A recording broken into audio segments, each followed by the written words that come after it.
Okay, welcome to the Data Fabric platform for the Directed project.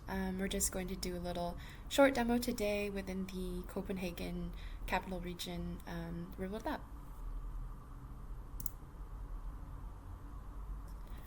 Okay, so upon opening the application, you can see here that we have some real-time data having to do with sea level mean deviation forecasts.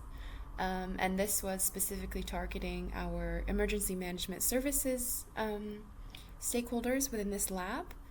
And if we come over here and we click and drag the slider, we can see how these forecasts change through time. And this was so that the EMS were able to see if there is potential coastal flooding events, for example, that may be up and coming. And if we want to take a look also at some municipal data, so some of our stakeholders also have to do with the municipalities that surround the Roskilde Fjord area in here.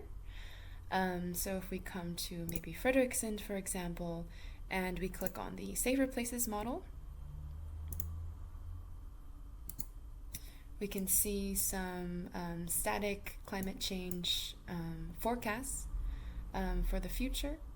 And if we come in here into the map, I can see the actual values that could potentially be flooded in the future. So these are climate change projections with shared socioeconomic pathways as defined by the IPCC.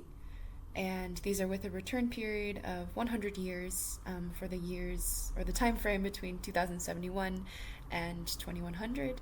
And this is essentially saying that there is a 1% chance of these coastal flooding levels occurring with any given year within this future time frame.